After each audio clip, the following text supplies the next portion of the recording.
Hey guys, so in this video I want to show you how to create a lead magnet that actually converts. So you've been doing this for a while and you've got a landing page already and you're not seeing the conversions you want, this could be a good video for you. And if you're a complete beginner, I'm going to take you through the whole process step by step. So hey, just before we start, my name is Richard, this is the School of Nomads. If you've not been over to our channel before and you want to learn tips and tricks about making an income online, please go ahead and hit that subscribe and notification bell. You'll be notified whenever I release new videos. And if you're interested in my blueprint that teaches you how to create a real business online, go ahead and check that link in the description below and I'm going to take you through the whole process. So we can have an all-round understanding of the type of lead magnets you create and what we're trying to achieve with them. There's various topics I kind of want to go through. So we're going to go through what is a lead magnet, and we're going to discuss various things over the types of lead magnets you can actually create.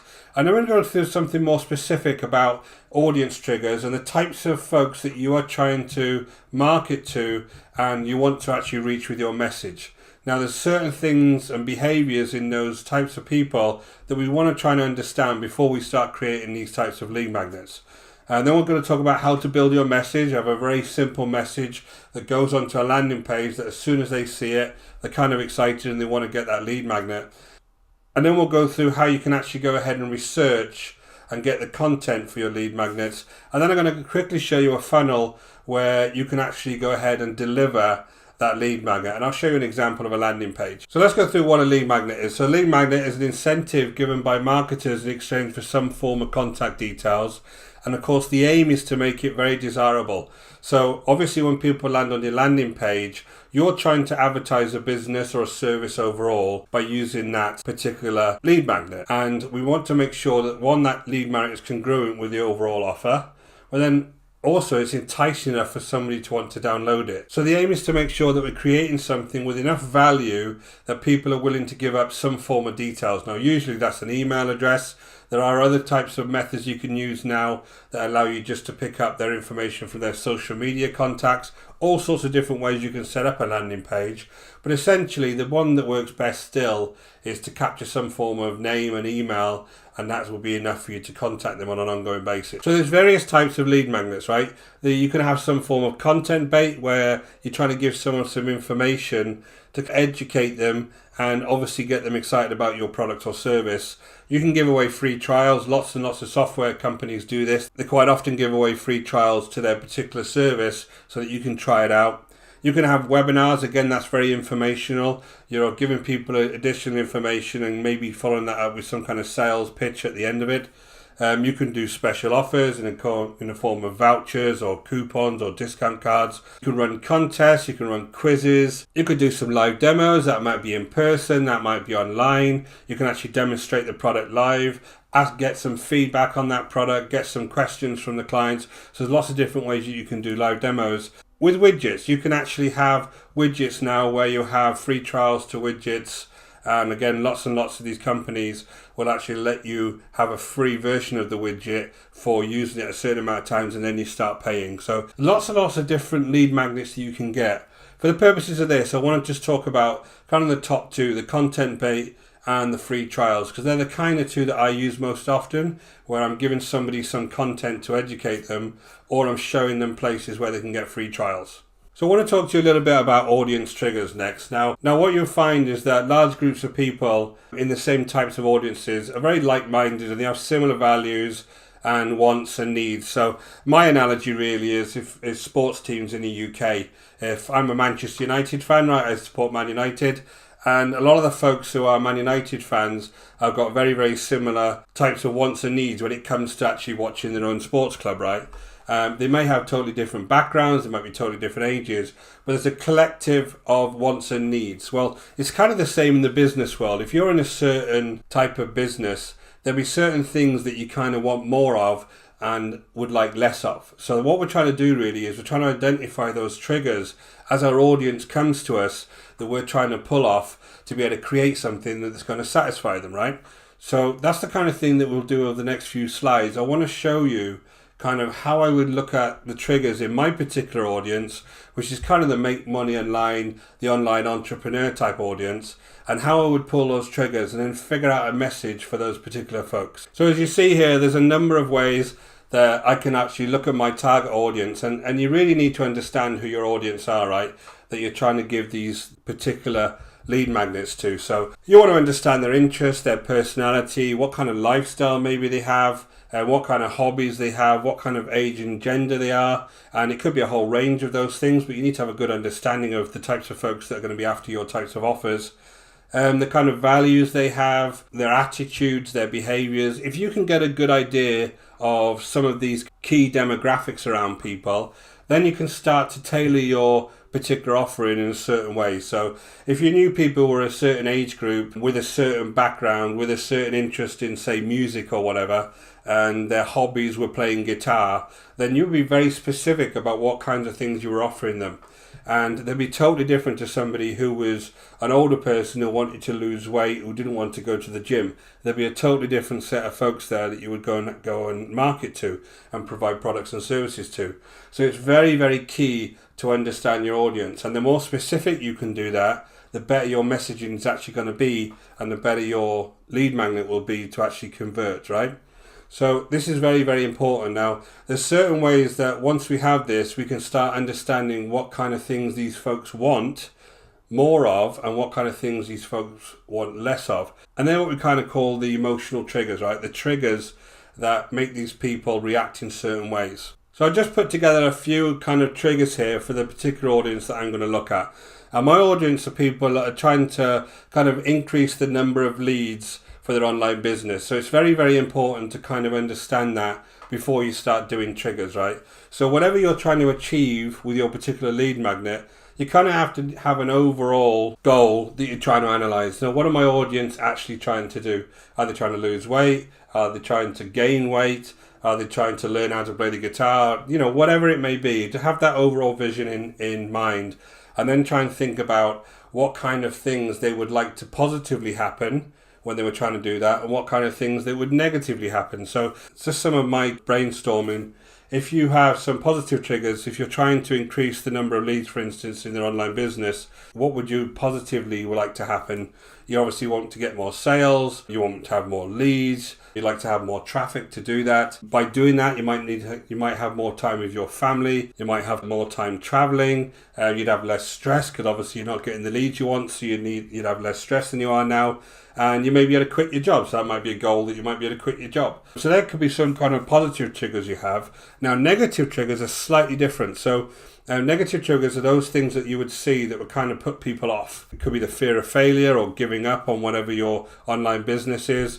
It could be having to take too many risks. You could be adding to more stress, so it might be too much for you to learn in certain ways, or too much for you to do as far as learning new tools, etc. You might just not know what you're doing, and obviously that stress comes in with doing that. You might have health problems, so you might have to spend too much time in front of a computer, and actually your health starts suffering. You may have an inconsistent workload where you're not really sure what you're doing all the time, so you're not sure how you're going to actually get through that in the day, so you're very, very inconsistent in what you do. Or you might be actually spending too much on advertising currently. And that's not so much, and advertising spending isn't a big problem unless it's effective. So we could actually reword that in some way and make sure that you're not being very effective in your advertising at the moment, because paid advertising is a very, very good way of getting leads, obviously. But in this case, this person may be spending too much and not getting the leads they actually want. So the key thing we need to be able to do with triggers is measure them over time. Now, it's very, very key to be able to measure things, because I'm not sure if I'm impacting them unless I can measure it. So if I look at my triggers, I can tell if there's a unit attached to those particular triggers. I might be able to measure it over time. So if I just look at my positive triggers here, and we talk about things like sales, then obviously you can measure sales because you can do it in the amount of dollars you make, right?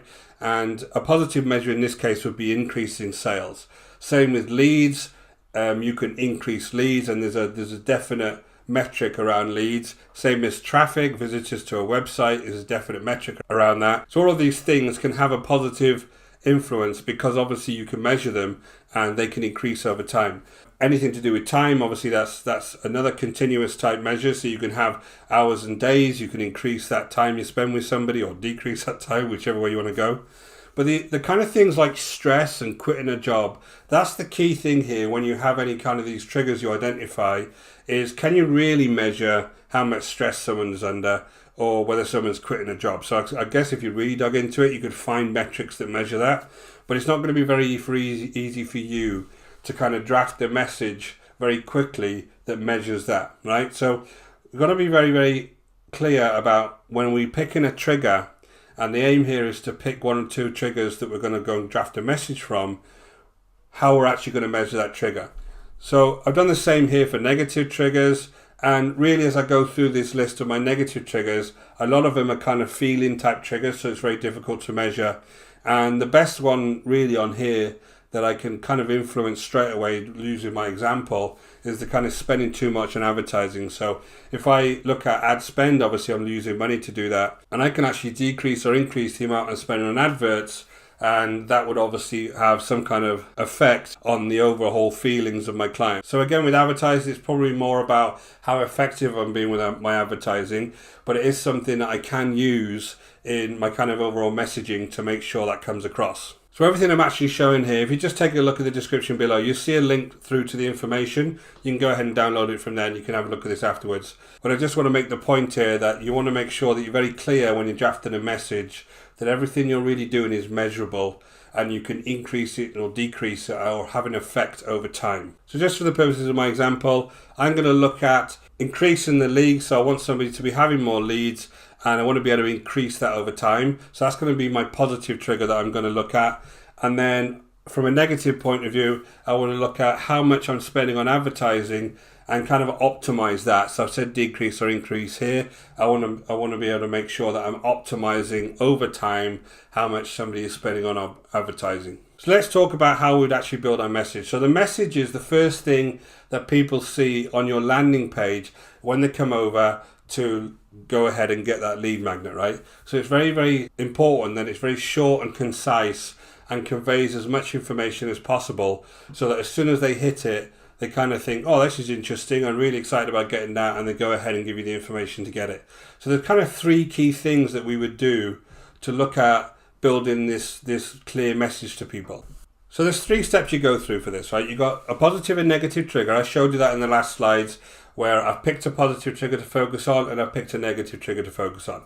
And then you have kind of an audience call out. Now, this is kind of a general call out that you would give to anybody who comes along and lands on your landing page. And it's more around kind of making a positive call out to people rather than being too specific. So you could call people, a group of people, something like online marketers or internet entrepreneurs or online business owners, because that's the kind of market that I am actually trying to focus on in this particular example. So just jumping back to my own example, your positive trigger is increase your leads. A negative trigger may be ad spend to get leads, and your my audience call out could be something like online business owners. So that's the one I'm going to focus on. I'm going to focus on getting them to a place where they think that my lead magnet is going to help them increase their leads. And I'm also going to get them to a place where they think that my lead magnet is going to help them in some way optimize their ad spend. So there's a very, very simple way that you can go ahead and draft this message. And there's kind of an example here that you can go away and use, but what all you need to do really is kind of fill in the gaps on this particular messaging. And you would have a for whoever your audience is, and you would call them out. And you could put something like the ultimate guide, the complete guide to whatever your positive lead magnet is, so to increasing your leads, and without spending too much on advertising, increasing your costs, whatever it may be, you could add that. So it's a very, very simple way to draft a message. But if you do it this short and snappy, people's attention spans are very short. You can go through and you can draft a message using this kind of format very quickly. So I'll just give you a quick example. So my example would be for online business owners, the complete guide to exploding your leads without increasing your costs. Very, very snappy. And then I would just have a message underneath saying, download it now, hit a button, and they would download it. So that's the way that you would go ahead and build a very, very optimized messaging on your landing page before you even get to creating whatever it is as far as the lead magnet is concerned. Now, the reason I've gone through all of that is if you don't do any of that first and you don't optimize that piece, it doesn't really matter what you create because nobody will click on it. So it's very, very important that you go through that piece first before you actually go on to the second phase, which is all about what kind of lead magnet I'm going to create for my target audience and how am I going to deliver it. There's many different types of lead magnet that you can actually deliver. There's something here that I've written under the title here, the saying, keep it simple, stupid. And what it really means is, if you have something that you're putting together for somebody, you need to make it short, snappy, to the point. Nobody's got enough time now to go through 30-page ebooks. And I'm sure if you've been online for any amount of time and you've taken one of these type of lead magnets, that you may have seen some of these massive reports come down into your inbox before. And unfortunately, this day and age, that people haven't got time. You're better off delivering these things short and concise. So I'm going to give you a recommendation in a minute of the type of thing that you can create. But you need to make sure they're short and snappy. Nobody's got enough time in their lives anymore to read through a 30 or 40 page PDF. They want to make sure the information is very short and actionable. So there's a couple of alternatives here, and I'm going to give you some kind of the pluses and minuses of each. PDF, it needs to be less than 10 to 15 pages long. And the only thing with PDFs is they are quite hard to create. You need to be very kind of skilled at making a really nice designed PDF. Now the second one is a video. So if you make a video, make it less than 15 minutes long. Make it so that people can kind of listen to it very quickly. You could even make a small video series with several topics in it. And that would be very easy to kind of digest. And you could do what I'm doing now. You could just kind of go on and get a slide deck together and just talk through, or you could go on camera yourself, whatever way would be better for you. But videos are a little bit better these days, and they are a more preferred method to kind of deliver these things. You can put together a cheat sheet. People love cheat sheets because it allows them to download a one-page summary, have everything they have on one page, and kind of tick off, and they've got all the information they need there. You can put together a checklist, again, similar to a cheat sheet, but a checklist is actually a set of tasks that are broken down, and then go ahead and finish each of those tasks, and then by the time you finish, you've done the whole process. So checklists are great. Infographics are quite cool these days. You see them quite a lot. They're kind of difficult sometimes to build, but infographics are very good and very visual, so you can visualize the key points very easy. But my preferred one and the best one for me is if you provide some form of toolkit. Now, a toolkit is kind of a collection of the other things that I've just described. And you could have a very short video in there that goes through whatever process that you're trying to talk about. So in my case, my video could even be a short section of the one I'm doing now, and I could cut it into various pieces and then kind of deliver it in that fashion. I could have a checklist, so I can go to put all of this video down into a checklist and say, have you gone ahead and looked at people's triggers? Have you found out if they're measurable? Have you done and created your messaging? All of that kind of thing could be one step at a time and put into some kind of checklist. You could give some free access to software. So if you have something on social media and you want to create something about how to manage social media, there's lots and lots of software that you can go ahead and look at that you can give free access to. Now, if you go on somewhere like AppSumo, on AppSumo, most of the softwares that they're advertising on there give a free version. So it's very easy to kind of include that in your toolkit as just a link to that free version, and you give them something that they wouldn't have seen before and they can go ahead and use straight away. So powerful that, right? Because you're giving someone a really nice piece of software that you've not actually created yourself. And obviously the people that made that software are going to love it because they got a new client there that may end up being a paying customer. So it's a very good kind of idea to do things like giving access to free software. So the research process is very simple. All you need to do is use Google. Now Google is your friend here. You can go on there, just type in the particular search term of your lead magnet, and there's lots and lots of resources will come up. And you can use those resources to just take note of all the different things that have been said around that topic and then put them into one topic, right?